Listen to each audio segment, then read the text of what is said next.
Drawbridge credentials verified. Welcome, Sam.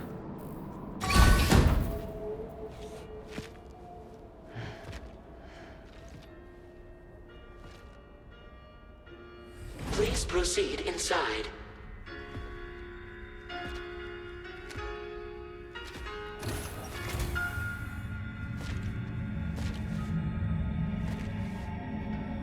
Administering shock. Stand clear.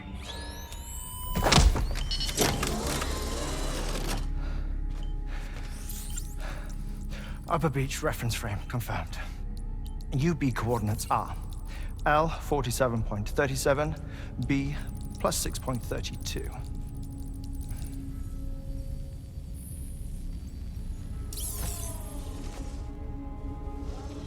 Hartman? Huh.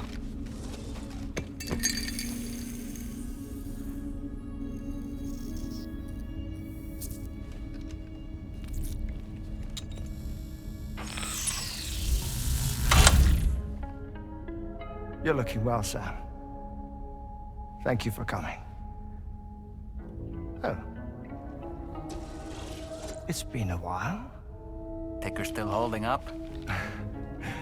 Thanks to this support unit, I can flatline anytime, anywhere, without worry. No need for beds and the like either. I can sleep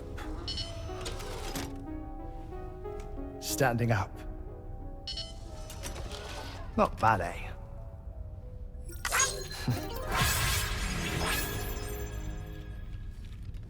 Still looking for him, huh? I am. They're a large part of the reason I came to this place.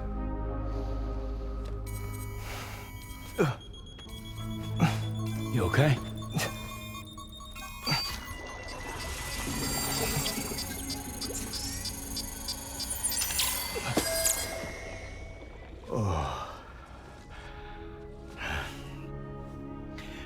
I've been rather unkind to my heart.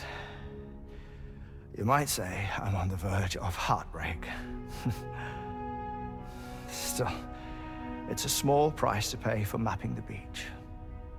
And now that my work here is complete, I can accompany you all on your journey.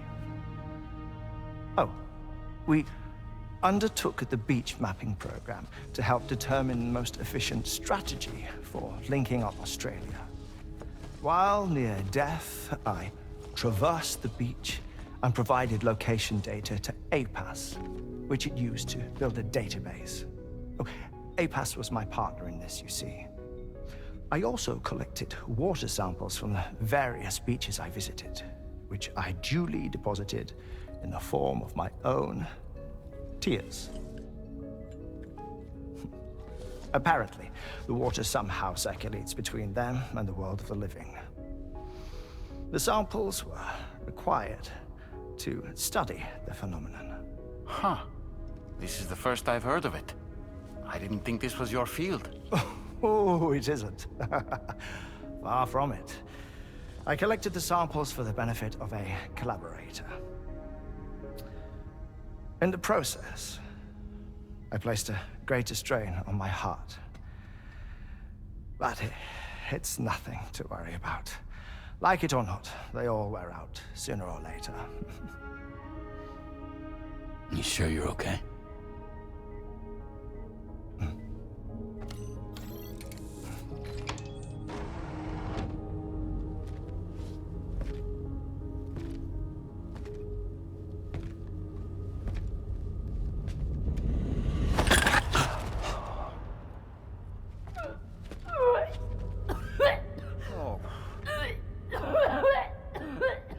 All good in there?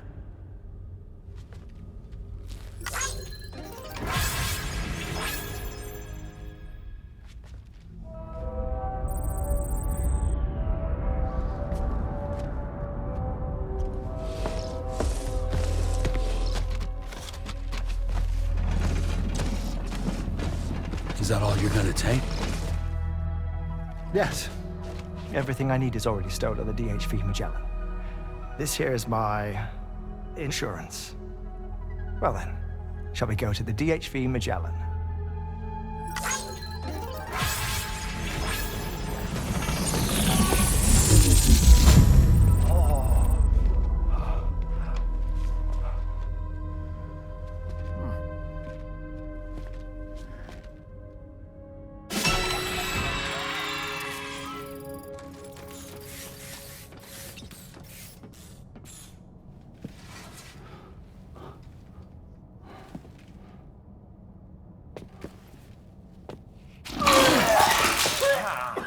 Whoa. Please take good care of him, okay?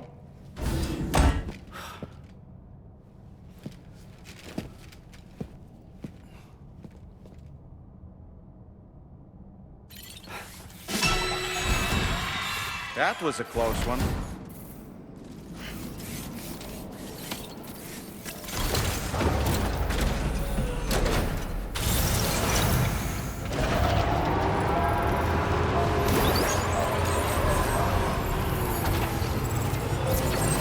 Disengaging weapons restrictions. Take care, Sam.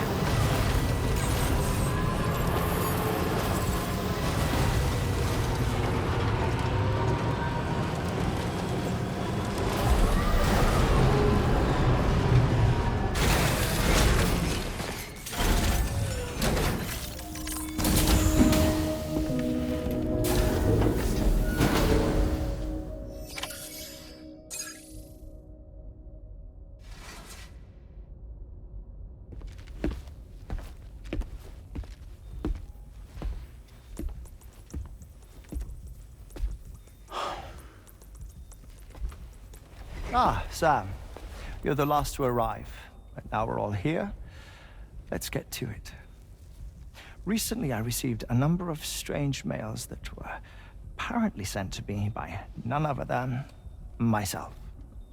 And Fragile has been receiving similar communications too. Isn't that right?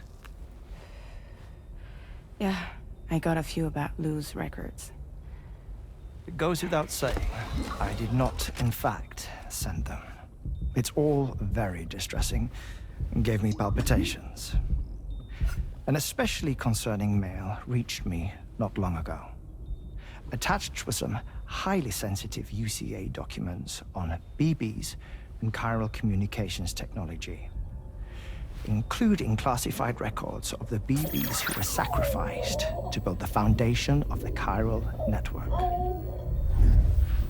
These extraordinary children were the catalyst required for the network to route data through the beach. They served as a bridge between the beach and our world, hence the Bridge Baby moniker. They were originally intended for the sole purpose of sustaining the chiral network. I'd like to discuss the implications of these records in my possession, but before that, I can tell you how Bridge Babies were developed in more detail, if you wish.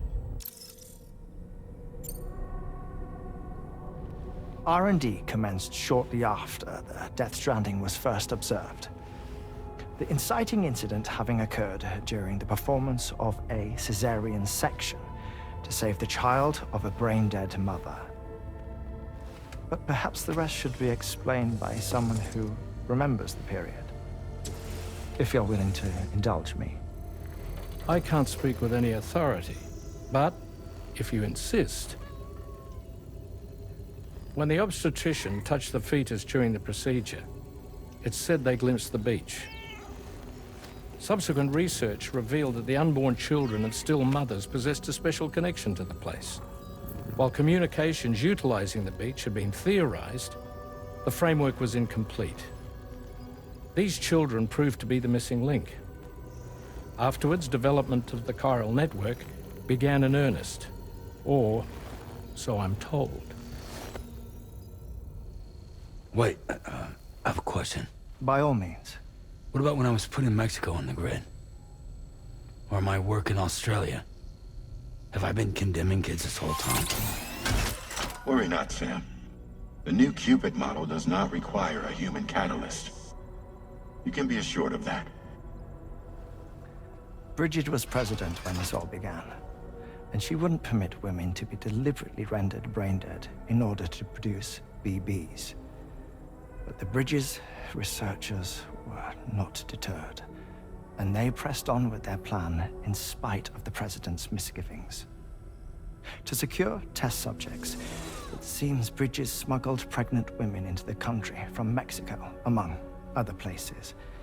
Consequently, they were able to produce the BBs needed to make the chiral network a reality.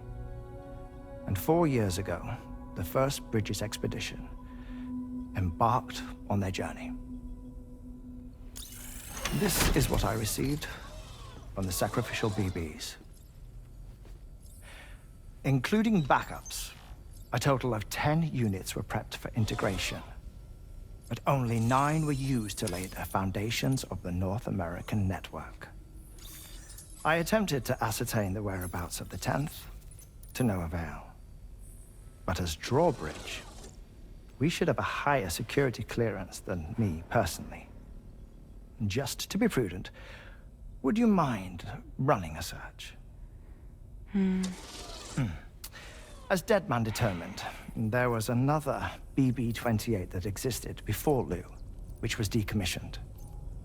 Fragile later discovered that, 4 years ago, Lou was assigned BB-28 serial number, and for reasons unknown, placed into storage. Now, the first expedition also set off 4 years ago, and they could surely have made use of another functional BB unit, yet again, for reasons unknown, Lou remained in storage. So did they have other plans for Lou? Was Lou deemed unsuitable for sacrifice? Or was Lou excluded from the mission for some other reason? Like what? Cardiac arrest imminent. 30 seconds remaining. Not finding anything here. All the official records claim BB-28 was decommissioned. That's it. There's also nothing to suggest a connection between the missing BB and Lou. Still, we know for a fact that they played a part in the first BB experiments. So we have to ask the question, did Lou play one too? 3, 2, 1.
such as distribution centers, have already been outfitted with transponders. You should make